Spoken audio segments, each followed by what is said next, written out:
Let's get rolling. This is Let's Alterium Shift. I'm Mati. That's Drattzy. This is our game, retro-inspired JRPG.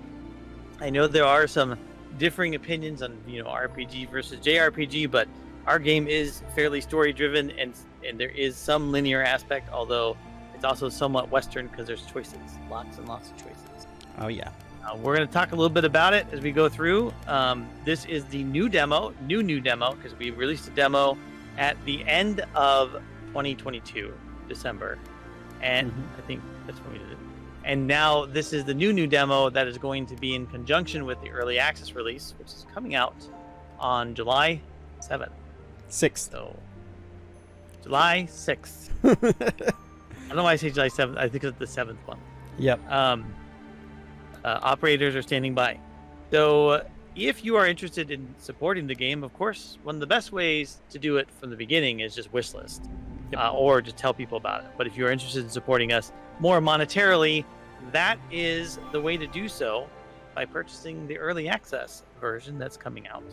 We decided to forego doing a Kickstarter because Kickstarters take a lot of time, and we'd rather invest our time into making the game. So we love that we have people who'd love to want to support us, at least so they say, and we'd love to have you support us. The more we're able to sell in this first early access launch, the more we can do with the game. I think right now our target, our hope, our desire, our dreams is to get at least 5,000 units sold in the month of July. We welcome and hope for support. Of course, we're always happy to answer questions about the game, fix bugs as we are currently doing. We welcome feedback. We love feedback. We know it's not always going to be perfect. We also know what it's like to be the player of games, so we want things to be as smooth and nice as possible. So welcome, and we hope that you all enjoy the demo and would like to find out more. So let's talk about what's in this new demo. The first thing, if you have played our old demo, you notice that we have a whole new title screen, and Motzi has made it amazing by adding some really nice config stuff here, like the screen resolution. You can actually change that now. This is one of the requested things, right? Yes. We didn't have the ability to change. Now it is a 16:9 aspect ratio, so we don't have it so you can do any resolution, but you can change it within any 16:9 aspect ratio. You can also do windowed mode or exclusive full screen mode. The little things in life, You will see over there that there are controls. The controls don't provide any configuration yet. TBD. That will come out in the future. But that is the basics of the new menu here, other than we do have a new save and load system here that has all of your saves for each character. So Motzi went in here and separated them out so it's easier to find your saves per character. So let's go ahead. Which, by the way, has a component to the game. I don't know. There are a little bit of spoiler warning, although the demo, you'll be able to see some of this. The end of the demo, you'll see why it's important. Yes. That we split out the character saves. So I'm going to go ahead and hit new game here. I think today we're going to start with the most straightforward character, which would be Atlas. Oh, good. Let's hope we don't run into that bug. No, I know how to avoid it. Workarounds, baby. We got workarounds. It's okay. But yeah, this is the character select screen. This was new in the demo, but what's even newer is the soundtrack. Each character has their own theme now. If you listen to the background music, I don't know if you can hear the game. Let us know about the audio too, if you have audio issues over there. If the game is too loud, if we're too loud, if the game is not loud enough, whatever. But yeah, each character has their own music. The entire soundtrack is now original. So our composer, Jonathan Shaw, has written all the music for the early access and the demo, and it sounds amazing. And we really want to know what you guys think of it, but we personally are very happy with it. All right, let's go with Atlas. Do you have the music playing now? 'Cause I can't hear it. I do. I can turn the game up. I turned it down. Oh man, I can't hear. Well, maybe I should listen to the audio on here. Oh, yeah, I can hear it. Okay, cool. All right. I see you're up early thinking about the test tomorrow. I don't know. Are we ready? Do we do voices? Do we like pretend like we are the characters? If you're going to be Atlas, should I be the voice of the other characters? I don't know how long the delay is for you. let's Oh, true. Yeah. Just go. Yep. Roll with it. I'm nervous. Don't worry, son. You'll do fine. Tomorrow, we'll test your fighting skills and knowledge. Make sure to study in the classroom so you're ready for the written test. Stop by the dojo today if you want to practice. I don't think that's how Domain sounds. No, he's probably more older and stern. Like a deeper baritone or something. Yeah. I'm not a baritone. Wee. All right. Yep. Demo starts as it was in 2.0, but again, we have new fancy music. There's a couple new things you can do in town. If you explore around, you can look at the what's this called again? Quest board? Quest board? What's that thing called? Anyways. One of the things we like to do, because we're a little bit cheeky, and people who explore should be rewarded with cheekiness, is my belief, is we had a placeholder quest in the original demo, and we just turned it into a real quest. Yep. So it is a placeholder quest. It's a placeholder quest. The guards posted around summits and plains could use a break. Go check in with them and attend to their needs. So yeah, we should do that. I'm going to go ahead and do that because I think it's hilarious. I can go outside. So one of the things that we really wanted about in this game is like freedom of choice. So you can literally just go out and start exploring. You don't have to do the story stuff right away. You can just have a grand old time, however way you like to have a grand old time. All right. And, I guess this is a good time to talk about some of the philosophy of the game. So we played some of the more recent retro style RPG, and we obviously played a lot of the ones from the SNES era and so on. One of the things that you notice, of course, is visually the game feels like it has depth to it. And that's because it's 3D, but it's at an angle that makes it almost look like a 2D game, which is sort of fancy graphics. But we still wanted to make it feel like it was a classic game. Well, with the same concept, depth that's important to us is the feeling like you can explore and not just go from point A to point B, but talk to random things, fight random monsters. Some of it is driven by you as the player. The game is still somewhat linear in some ways, but wherever you are, there are going to be things that you can look at. Quests and missions you can go on that aren't part of the main quest. Those are the types of things that you get in some of those classics. Like, think about Chrono Trigger. You didn't have to go in one specific direction. You could go talk around towns and you can talk to random things. Although we are pretty heavy on the interactions, probably more so than I've seen recently in other games. Again, nothing wrong with those games, but there's a distinction between games that try to drive you forward to different places and a game that's like, hey, take your time, explore, enjoy. That's what we're trying to go for. Yep. And you do get rewarded for some of your explorations. Oh, there's the cat. Hey, thanks, Laser. Congratulations. Best of luck. Appreciate it.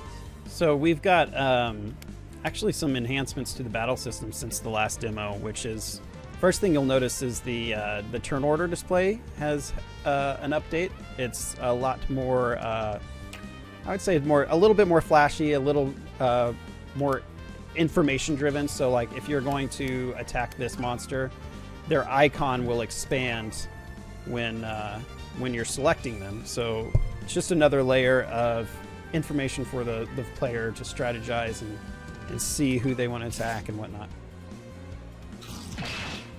Well, there's a lot of things though, right? Like even the bars at the bottom right.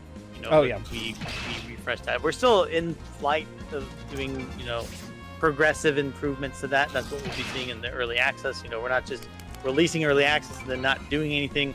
We're planning on doing somewhat I wouldn't say frequent updates, certainly with bug fixes that are major, but we will have some point releases where we update some of the story and you get to see a little bit more of the game.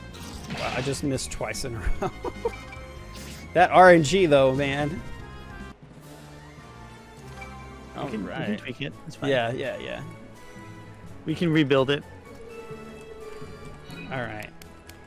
That's one of the quests, is finding Flurfikins. Items. Flurfikins is a cat. It used to look like a dog, kind of like a little... Yeah. But it's actually a cat. So we updated the sprite to be more cat-like.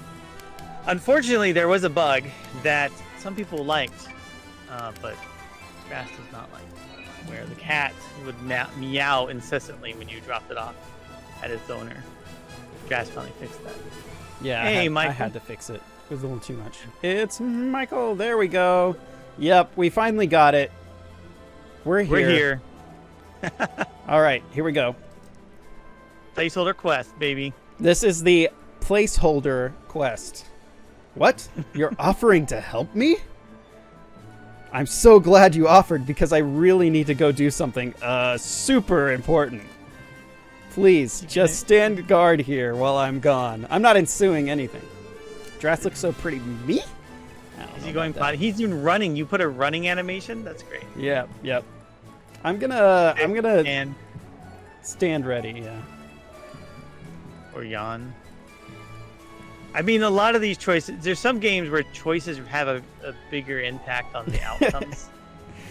Choices here are more for flavor. So you will get different outcomes that happen, but it's not like the end of the game will depend upon both choices you make. There'll be some critical choices you can make that may affect how the ending happens, but most of them are just for fun. Some minor rewards might be affected by your choices too. Yeah, but there's not like, like I remember the Breath of Fire, they had like a how well did you cook, so depending on the little mini game you get rewards, or Chrono Trigger, the choices you make in the beginning with Marl. That would affect, it wouldn't affect the overall end, what happens, everything's the same, but oh my lord, the reward. I'm just missing all over the place. I'm glad that wasn't a critical hit. You are you're running out of health there, buddy. I know. I'm about to die in our own game. What does that say? I thought developers would be good at their own games. You would think. Evade! Hey, Evil Dan. Thank you very much. That's pixel art. There's a portion of it, like the main characters and a lot of the, especially like the bigger monsters, are all Drattzy. We did build a lot of this off of a pixel art pack by Celial the Shaper, who does a pack that's like based off of Secret of Mana. But again, it's mapped to 3D, and Drattzy's done a lot of work to get it to look within the style of our game. Yeah, all the 3D worlds and object, like the mapping, everything, takes a lot of custom work to get it looking the way it looks right now. You might notice this when Drattzy goes behind something. This is no one's even going to care, but for me, it's a very quality of life thing. You see the character's shadow. Yeah. In old games, you could lose your sprite sometimes, and you're like, where am I? Where did I go? Okay. So yeah, it's a quality of life feature. I like it too. Ooh. Got to get all the quests. The quests what and kind of chests. Quests? The chests.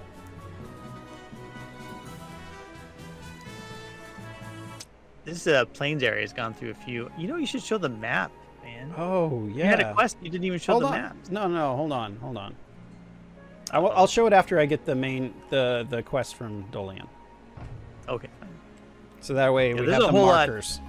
So again,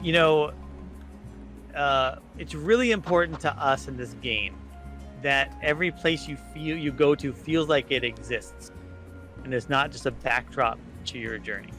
So even like, here's Pyra, she's supposed to be getting Sage up, and I want to show this because I think people are too used to games. No, stop, go down.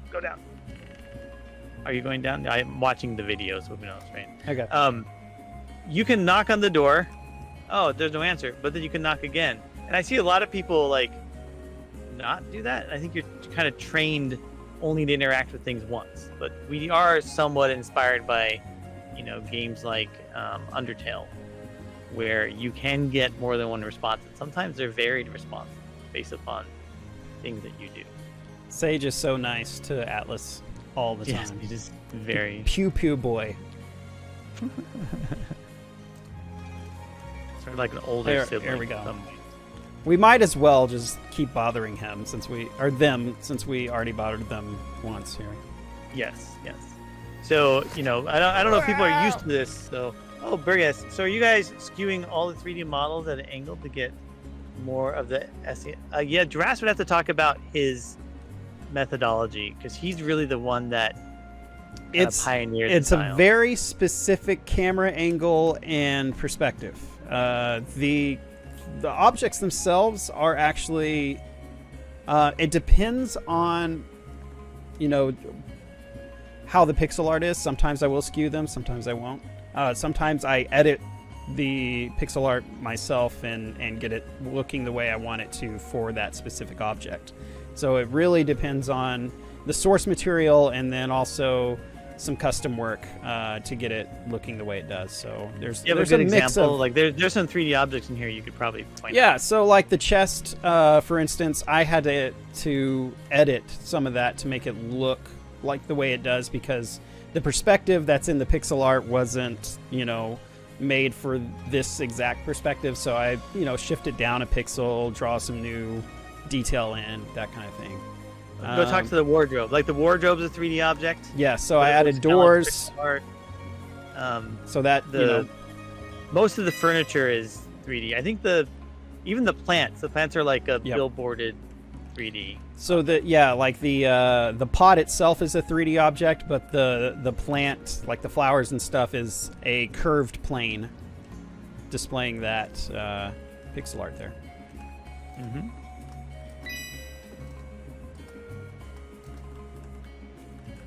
And the desks and everything like that. Yep. Yeah, most of it's 3D objects. I mean, the things that look, more flat are typically the plane objects, like the trees and stuff outside.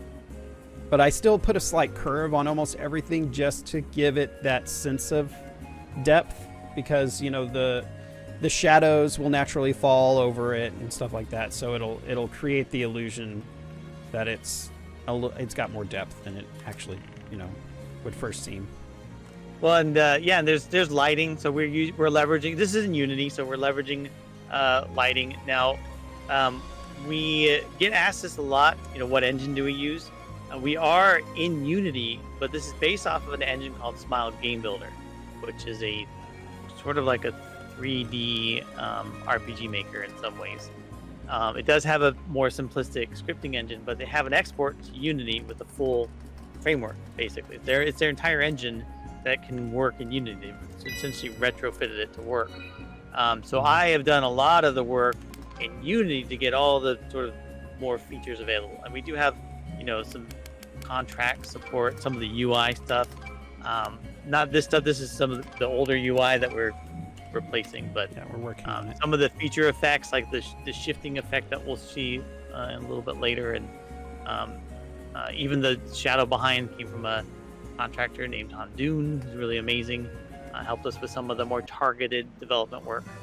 I do a lot of the core engine enhancements to make this better make use of Unity.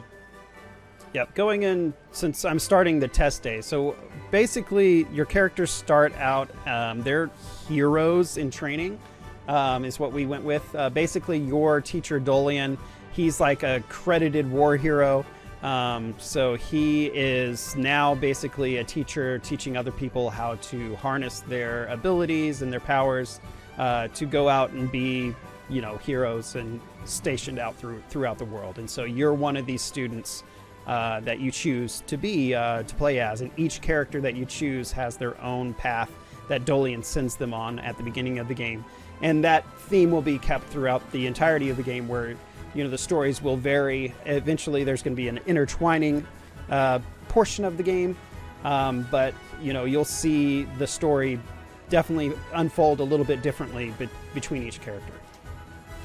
Right. And we get this question a bit when people first start. Like they assume the story is going to be the same, that your flavor of character is different, and every character has their own. What's interesting, we talked about Atlas is sort of the standard hero class. Now, you don't usually have an archer as your main hero, but that's not super important.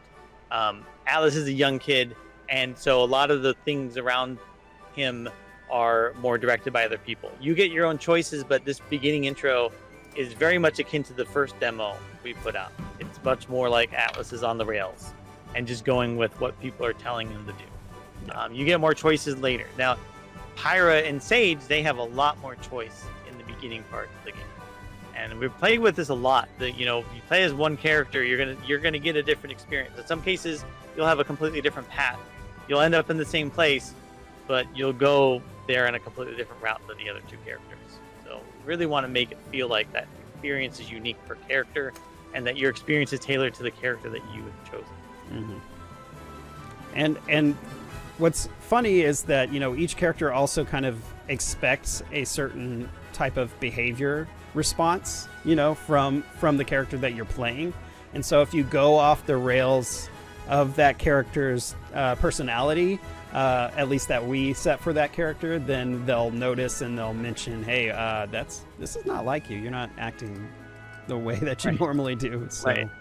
And in a lot of ways, Sage is sort of the Deadpool type of character. Sage can break the fourth wall slightly. And so their awareness of the fact that they're making choices that are completely not like them sort of comes out in the way that they respond. Yeah. They do this, do I have to do this? And why am I doing this? What's wrong with me? They're sort of aware that something is weird about how they're behaving. Oh, this is fun. Look in the background. We made the characters react. I know this is I like the little details. Yep. And in fact, if you wait too long, Drattzy, just sit there for a second. I know people will discover this, but I think that if you don't prime people to know what sort of things you can find in the game, they don't know how to look for them. There's a lot of secrets, so things that people still haven't even found that have been there since the last demo that we launched. One of the things that should happen, which doesn't seem to be happening, maybe that's a bug. The characters are supposed to get bored with you not doing anything, and so Sage will sit down, and Pyra will. I can't remember what had Pyra do. Shake her head or something. I saw that when I was playing as Pyra. I think you had Atlas walk around the room. Yeah, Atlas gets bored and wanders around the room. I had a lot of problems making that work right, so I got some bugs for that. So NHG 100, thanks for the big happy smiley face. Let's heal up. So this is your test day battle. Fun fact, you're not supposed to win it. Unwinnable battle. It should legitimately be unwinnable now. We actually had someone in the first demo level up enough that they beat Dolian. They're like, I beat Dolian, but I still lost. Like, well, yeah, you're not supposed to beat Dolian. Maybe someday there'll be an Easter egg for that. Oh! Are there plans for translations or translation files opcoded? So first, yes. I think we have 7 or 9 languages. We'll be releasing the full list, but we're pretty much trying to hit all the major, regions and languages that we can. In fact, once we get through this week, because we're both quite busy, I'm actually handing over some localization files for the first section of the game. And then when is this out? Well, this is coming out to early access on July 6th, which is about 50% of the game. I know people have varying feelings about early access. For us, it's super important that we get feedback. Our game has only gotten better when we've gotten demos out, we've gotten things in front of people. People say, I don't like this doesn't make sense. And then we've incrementally improved the game over time. Most of the core stuff is pretty much where we want it to be, but there's always more feedback. There can be story feedback, character feedback, even that too. We make tweaks based upon what we hear people like. And it's important to see, how much people want next, right? We don't want to do a Kickstarter. We do have a wonderful publisher who's very supportive, but a lot of the next steps also depend on showing continued growth. And so getting the early access out, getting people showing they are interested more and even purchasing the game helps us help it make it better, right? I'm doing all this stuff on my own free time. Drattzy is doing this full time, and we're trying to make this as best as we possibly can. In fact, if you are interested in early access launches and you want to support us, our goal for July, our target number, which we'd love to hit, is about 5,000 unit sales. Drattzy and I are somewhat new to the launching of a full game like this. We have a lot of development and game dev experience over the course of our lives and careers. The first time we were launching a game like this, we don't know what numbers make sense or not, but that feels about right. That would be a good, solid thing for us to hit to show viability in what we want to do next. One way or another, we're going to continue driving to get this game done. Full launch, I think we announced end of last year was end of 2023.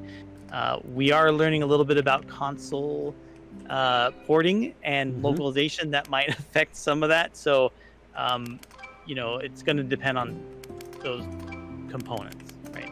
Story-wise, we got to finish all that stuff up, but a lot of it's also everything that comes after. It's not even directly related to making the game. Right. I'm gonna go. Thanks, but of course, I'm gonna go buy some armor because you gotta have armor. Go buy stuff. Do it. I'm gonna buy. I need the wrist guards. This is our new shop menu. Another thing that was, we had our contract partner Hondoon create. Much better than the old one. We were using the default Smile Game Builder, but we wanted to get something a little bit more fluid. There's a trading system where you can get things to trade. Oh yeah, let me see if I have. You should go show the trading system, because the previous trading system was a bunch of pictures. Oh, it's in the item shop. This is a real trading system that we can configure and say if you get certain things, you can trade them for other things. Yep. Trade. Hey, look, I can get an essence herb. So it costs 3 fangs to get an essence herbs, and those fangs are just picked up from the wolves in the plains. So, it's just the loot that you gather. You can trade it or you can sell it. So it's kind of up to you. Yep. And of course, we'll continue to enhance that as we go, and other towns will have different options available for them. All right. I think. Oh wait, I got to put my equipment on. Oh no, I already did. That's right. I equipped it in the shop because that's one of the features. Yay! All right, this is more story stuff. So Pyra and Sage have their own mission that they're sent off on by Dolian. Let's see here.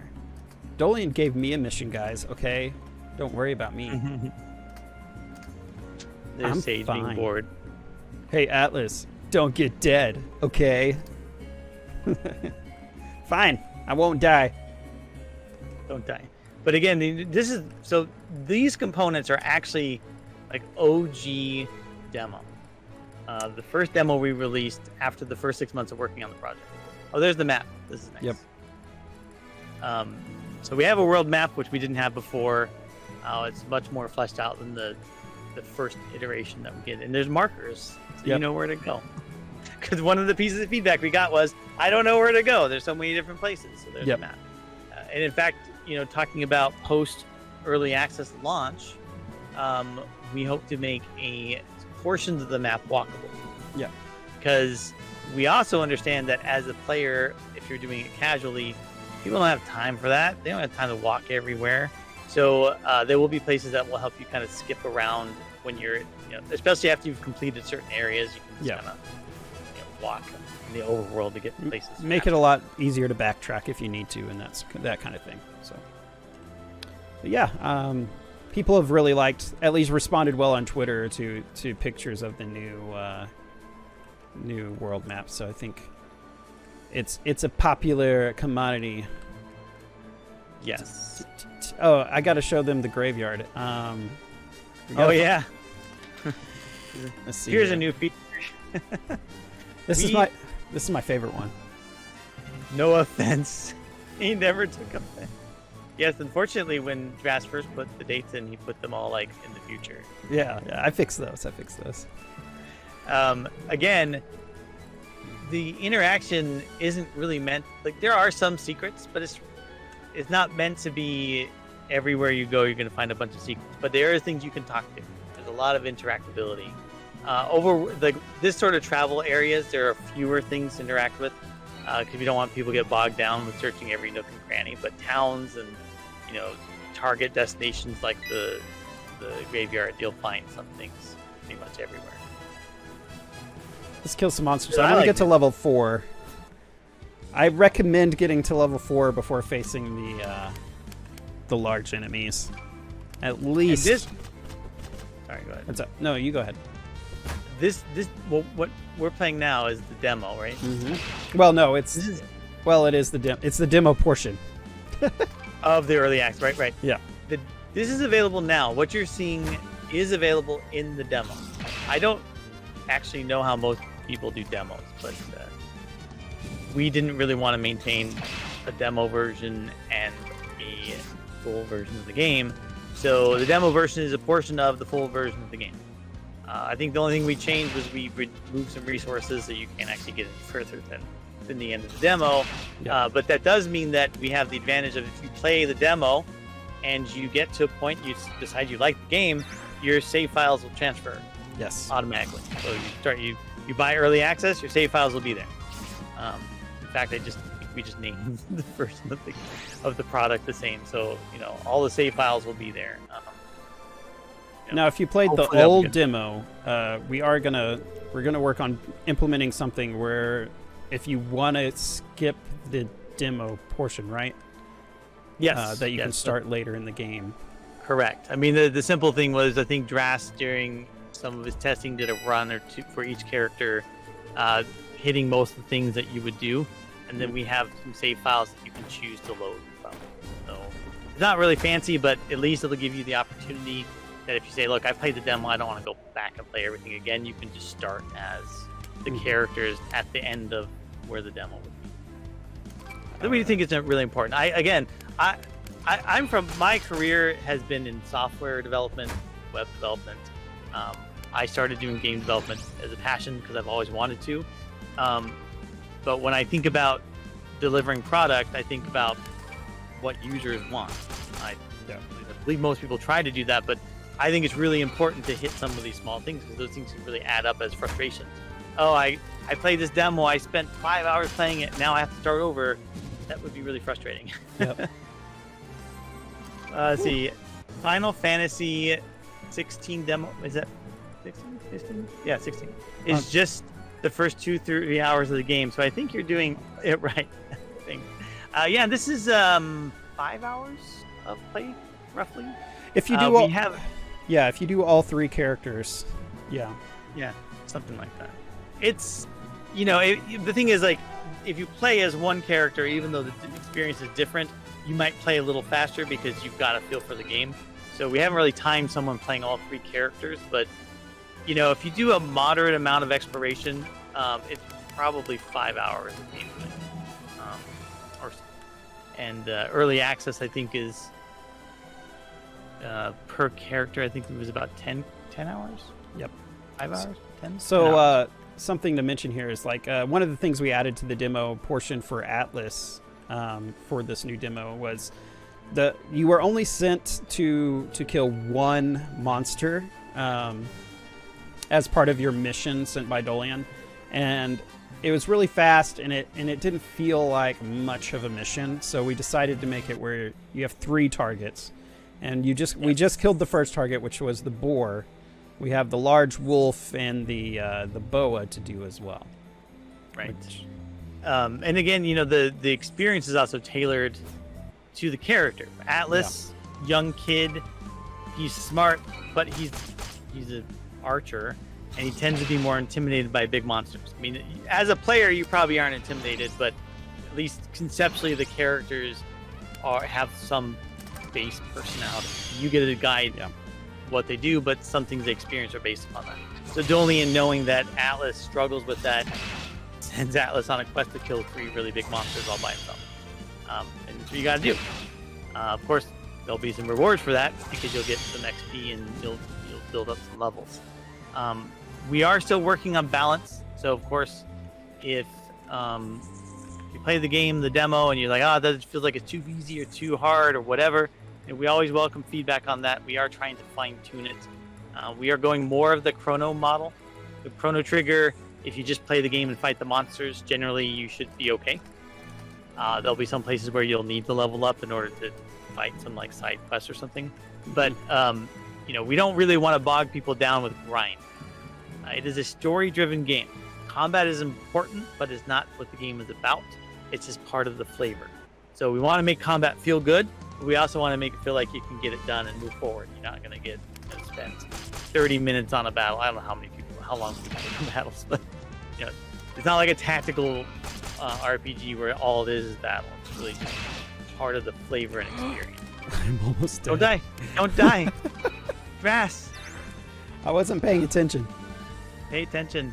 You guys like the little Holy bars? Yeah, the bars are that. nice. I did that. Well, I got some help from Check. I did most of it. Get out of here. And these are the monsters that Drattzy made. So while we have used some asset packs for some of the base background stuff, all the unique characters are completely done by Drattzy. Yep. Who knows? Who knew he can do art? Oh wait, he's the art director. Okay. Art director. That doesn't always mean you can do art though. You can direct it though. Yep. Well, you should show this. Go up there. So, go up. Wait.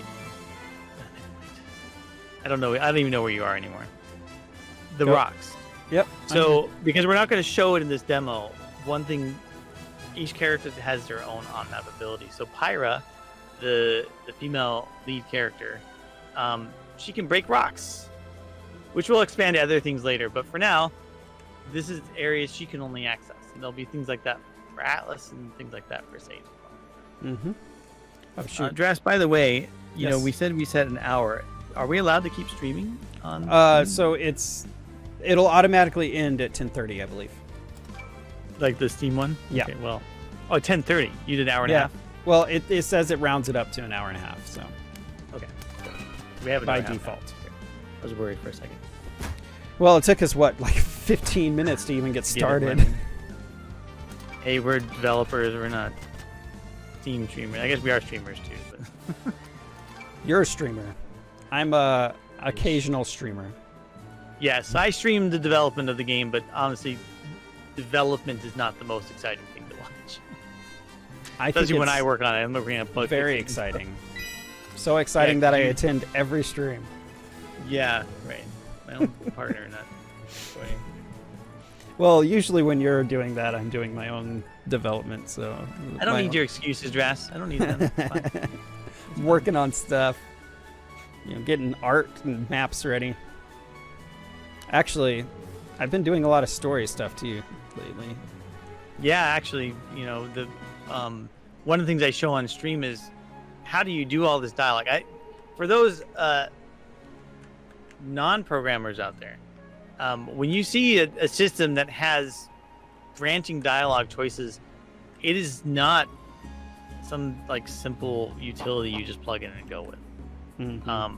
I've had to build in a completely custom dialogue node-based system to manage all the different interactions, managing the state of those choices. It's a lot, but I did it, and I created a system that even Drattzy can use. And one day he's like, well, I can just use this. So then he just took off and started making interactions and maps, things like that. Definitely helped us get to where we are now. Yes, sure. Definitely. The Drattzy does this full time. I have to do this nights and weekends. It is time for you to enhance your skills with a bow. It isn't just for hunting and fighting, son. So this is the portion where you learn your on-map ability. Oh, by the way, this happens a lot, and I think this is hilarious. Alice is not Dolian's son. I don't think he is. Dolian treats him like a son. That's why he calls him his son, but he's not his son. Yeah. And they were like, "Oh, it's his dad." And I said, "Why are they calling him his dad?" Because Daddy Dolian. Daddy Dolian. I guess it's okay. People can assume that. All right. So this is the shooting ability. You start with the right first, though. And we still have some more tweaking to do on the usability of this, but the notion for Atlas is that if he focuses his energy, he can do hits that cause specific things to switch or change, which will come into play later on, which will mean that there'll be places that Atlas can only access because he can actually shoot from a distance, switch. None of these abilities are usable when you're a different character, so it gives your play experience for that character a little bit more unique. Yep. And while we won't talk in depth about this, we will say that we do hope to expand this to not just be shooting switches, Right. but maybe even have like a lightweight ability where you can shoot monsters before you fight them and things like that. That is on our plan, our list. We just haven't yet implemented it. Yeah, that would be cool. Like, just a little bit more dynamic encounter system. Yeah, we got to. It just there's some enhancements we have to do there, and it'll take some rework to go back to these other areas, update the monsters. But we are on map ability focused people. We prefer that experience over some random encounter, and we want it to feel like you're in a world. So you sneak up on a monster and surprise it or something, you'll get a different experience if it jumps out and surprises you. I made some images for the chickens. This was new to the early access too. We wanted to give the chickens a little bit more character because they already had a little bit of character with the chicken lady giving them names, which you can thank Motzi for. But I decided to take those names and give them some visual character. We got a question over here. I may have missed it, but do you choose a character to play for the game, or are you able to cycle 2-3? So it's both answers. If you decide, you can pick one character and you can play to the end of the game. There is a mechanic in the game that will show closer to the end when you get to, that allows you or encourages you to play as the other character. And that mechanic will actually encourage you to do things like save swapping, where you play as one character, then you swap to another character in their experience. You do get all the characters in your playthrough, which means Atlas will join up with Pirate and Sage, but those characters then become the supporting characters as opposed to the main characters. Right. So it is it's the same. Everything's going in the same direction, but every experience of your character is different, and there's intertwined experience between those storylines. Yeah. So you're playing like that character is the hero, so it definitely adds to that experience that it's their own story, Right. It's hard to explain any more than that. There are some things that we don't want to talk about that are later on in the game that might even go a little bit of a step beyond that. But just keep in mind that we are, like a lot of recent modern retro RPGs, we are inspired heavily by SNES era. Mm-hmm. Especially for me, Chrono Trigger is a major inspiration. So there are elements of Chrono Trigger that we try to put in there. We try not to be on the nose with them, so we don't really, we don't try to take a scene and replicate it. But we do want to spiritually have the feel of some of those experiences. We'll have subtle nods, here and there. Yeah, subtle nods. I think there's a book in the library called The Sword and the Frog or something like that. The Frog and the Sword, yeah. Frog and the Sword, right. Hopefully that answers your question. But if it doesn't, feel free to ask another one. Yay. So here's an example of like the real world shooting of things. There'll be more of those sort of things within the game. Some of them will just be puzzles. You can get an extra ability or like a chest. Others will be more impactful to the actual storyline. Yeah, I'm going to focus. Go ahead. Yeah. Octopath Traveler is like that. You pick one at the start, and you can eventually get everyone. Yes, I have never played Octopath. Drattzy has, and without having played it, the feedback I'd heard is they're more like 8 different stories, and you just happen to join up with them along the way. This is intertwined. All 3 characters start in the same spot, so you have a shared experience, which means you can experience the same thing from a different perspective and have different reactions and different experience overall. Sage really shows that, because Sage's choices are unbelievably complex to code. Sage can choose to sleep in bed or get up early or wake characters up or not and leave them behind, and your experience is completely different from that. So, they're more intertwined and shared, as opposed to this person has a completely different background and you're just finding out about them as part of the overall storyline. I'm not saying this is the criticism of Octopath. Clearly, I haven't played it. I'm responding to what I've heard about it, but from my understanding, it is how somewhat different. The second game, from what I've heard, which I haven't played the second game, I did play the first game, which the stories felt a little disjointed in that one, but I've heard that the second game did a better job of actually intertwining the stories.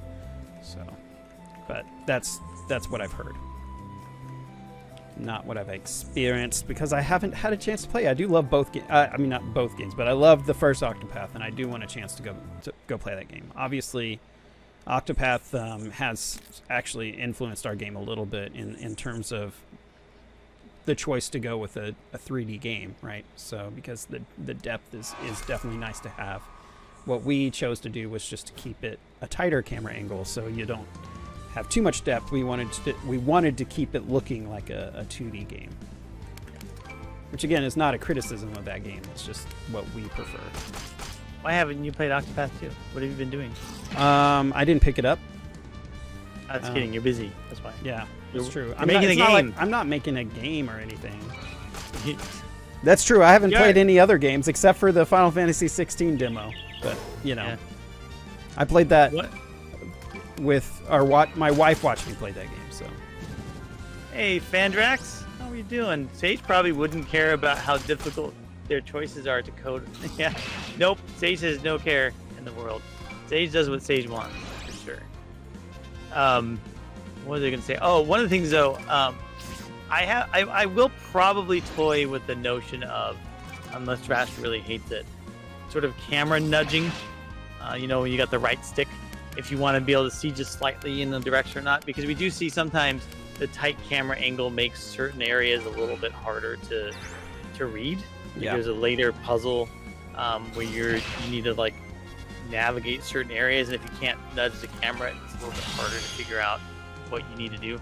So we're gonna play with that a little bit, or maybe just play with adjusting the camera distance based upon what you might need to be able to see. So we'll see how that works out.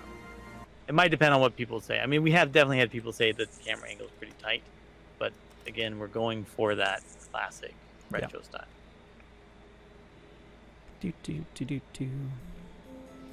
All right. Yeah, we're nearing the end of the demo here. I wanted to focus in on getting to the end here so people can kind of see what they're getting into here.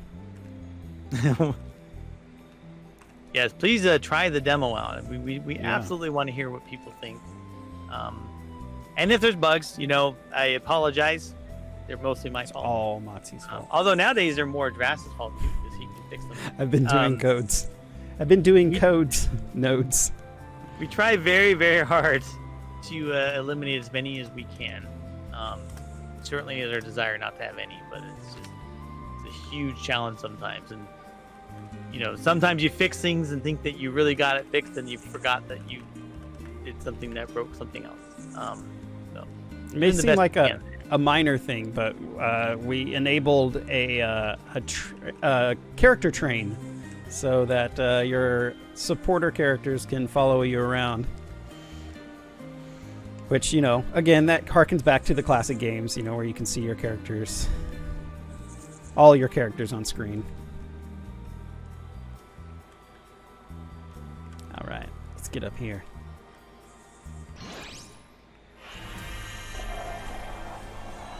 This is the first of the mini bosses. So important to note that every character has their own mini boss to face in a different location.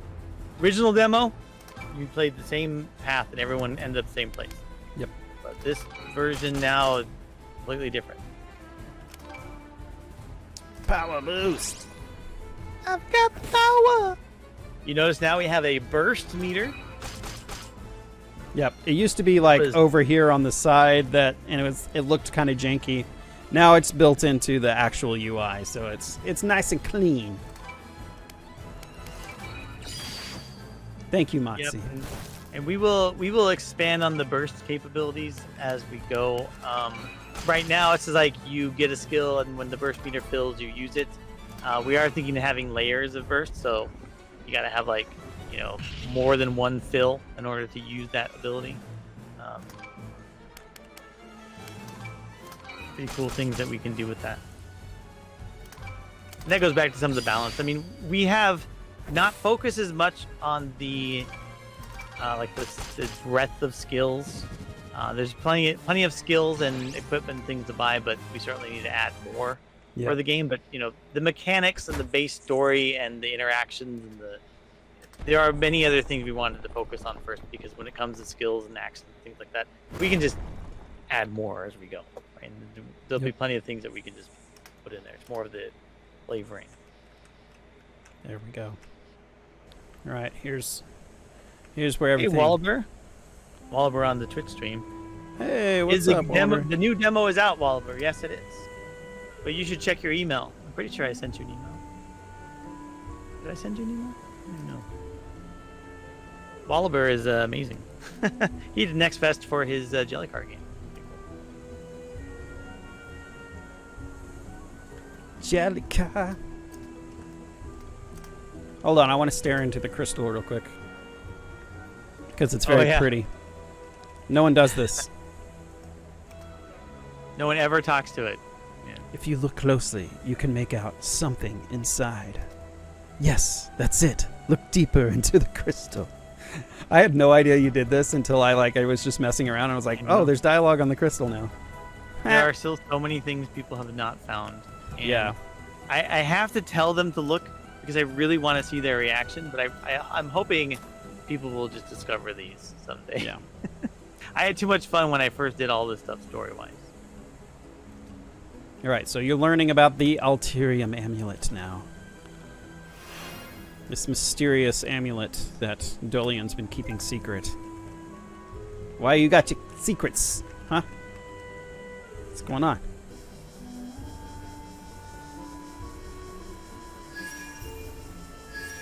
Zoom.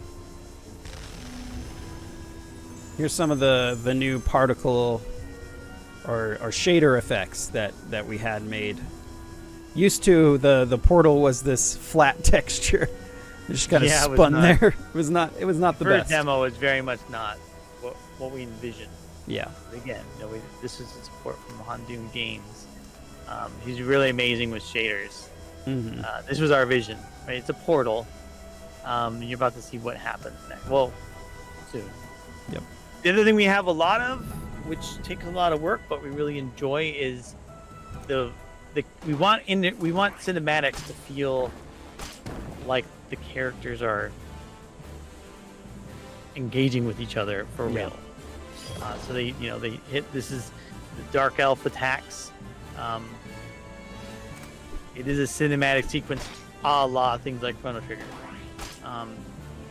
We thought that was really important, and we certainly, I think, like how it feels to have that experience.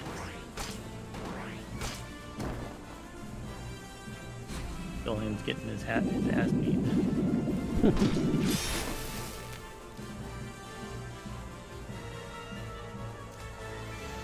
Oh, what's that? The amulet is floating. I'm gonna grab it. No, I'm not. You can shoot it? No, I tried to grab it. Oh, I see. Oh, right, I'm behind on the video. Zoom. Oh no, what This happened? fancy effect that's so beautiful. This is the fun fact about this little trivia. When Drattzy first showed me the demo he made, was just like testing the idea out. The first thing I thought was, what if we could switch the world around? What if you could flip it and now you're in like a different world or a different perspective? And then I panicked. And then after all that, like I was like, that's probably not. I mean, people do that stuff with other things. It's not really like that unique of an idea, but I thought it was really cool. And so it is like the Dark World notion, right? But instead of it being a Dark World, is there something up there? No, I was just like, oh, there's a hole here. I should put something in there. Oh, you just okay. ADD. Instead of it being like a dark world where you like it flashes and switches or you fall down, it literally just shifts around. Yep. I.e. Alterium shift. There you go. That's the name. Things alter in an altery sort of way. I'm confused. And then this is the mechanic at the end. So we are going to show this part, right? Because this is part of the demo. Yeah. Poke shot. Hold on one second. Well, you keep going. All right.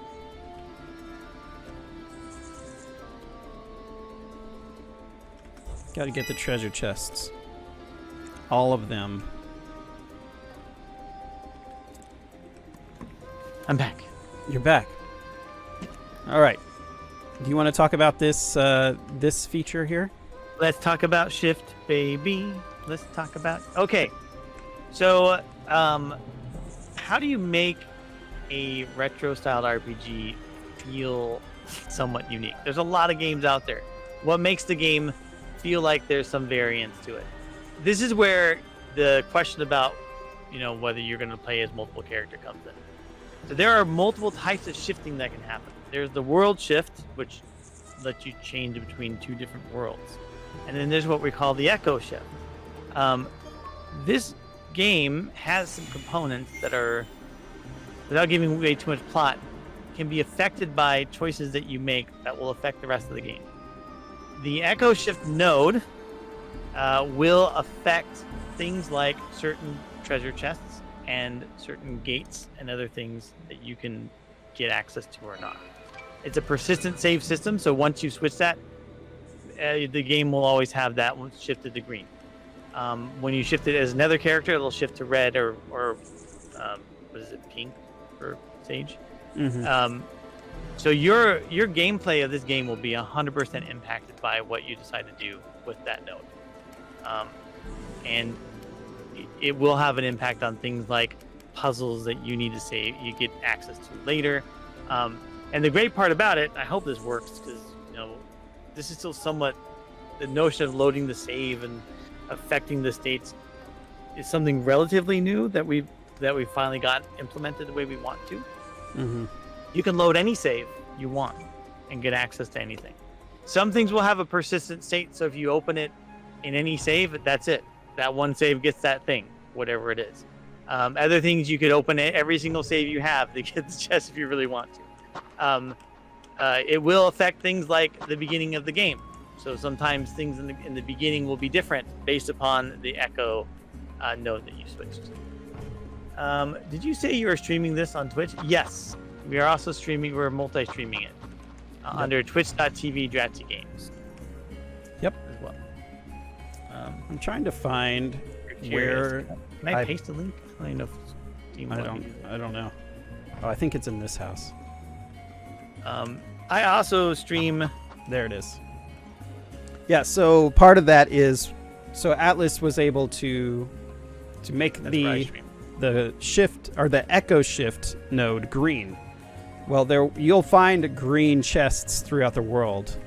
What that allows you to do is actually open the green chests as a different character. Or even as Atlas if you went back to the spot. Right. Yeah, if you went back to the spot. It won't always be tailored for the character, so even though it's green, there'll just be something like, sometimes depending on how hard it is to find, it could be some sort of XP tablet or something, right? Like you'd see in Chrono Trigger. Yep. And someone asked about streaming. So Drattzy Games, we don't stream under Drattzy Games a lot.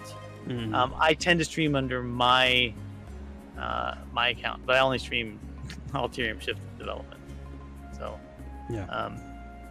yeah. So this component, what we're showing is sort of the scratching the surface of what Echo Shift will be. And there is going to be a component to this that's important to the overall storyline. But in the beginning, it's just, hey, there's some things I can go open, little rewards I can get for shifting. And the thing is, after you've done it, whether you like it or not, from that point on, that thing has been shifted. Which means that if you started a brand new game and you had already shifted the green node, all the green nodes will have been shifted. Yep. Hey, you're picking up flowers. Good job. We also want to do more of that stuff, like just basic, simple, funny things like you can pick flowers, or you can push these things over. You can sit on benches. Oh yeah. Sit on the bench. I thought about making a post and just being like, what is Pyra thinking about? I feel like we should do something more with sitting on benches. Right now, you literally can just sit on. It's a choice. Go ahead, sit on the bench. You could chase also, chickens off cliffs. Yep, come back here, or on top of roofs. Or yeah. There you go. Bye, chicken. That one's not coming down. No, it's not. I really want something where you sit on the bench long enough and someone will come up and talk to you or something. Yep. I think we've reached near our limit. I don't want to go past the 10:30 and it shut us off. So I think we should start wrapping up now. Yeah, I mean, we've seen some questions come in as we're going. Does anyone have any questions for us? Happy to just sort of outro it and wrap up if there are none. Yeah, we'll just wait a moment. If you have any questions, we've got about 12 minutes left. Can answer your questions. Could show them the wardrobe malfunction. Oh, that one's pretty funny. Are there other playable characters beyond the primary 3? As main characters, no, but there are. I think we have 7 total supporting characters. Oh no, 7 total characters that can be in your party. Four potential supporting characters. Right. So you have the 3 mains and then 4 more after that. So they can be in your party. The party is going to be limited, I think, to 3. So will be a mechanic that will allow you to choose who's going to be in your party. So here's the wardrobe. Basically, you can get in the wardrobe and see terrible jokes. Thanks for walking through. Excited to see what's next for the game. Well, thank you, Battleship Gray. Again, we do have a Discord channel. I believe we actually reference it on our Steam. Don't we? I don't even know where we put it. Too bad. If you it kicks you out after a while. Yeah, you don't get a choice. Eventually, you just get kicked out. But you are always, always, always welcome to supply us with some questions or feedback. Drop in Discord. Our Discord isn't the most active, probably because we don't do a lot. We welcome questions, but we don't say a lot because we're mostly working on things.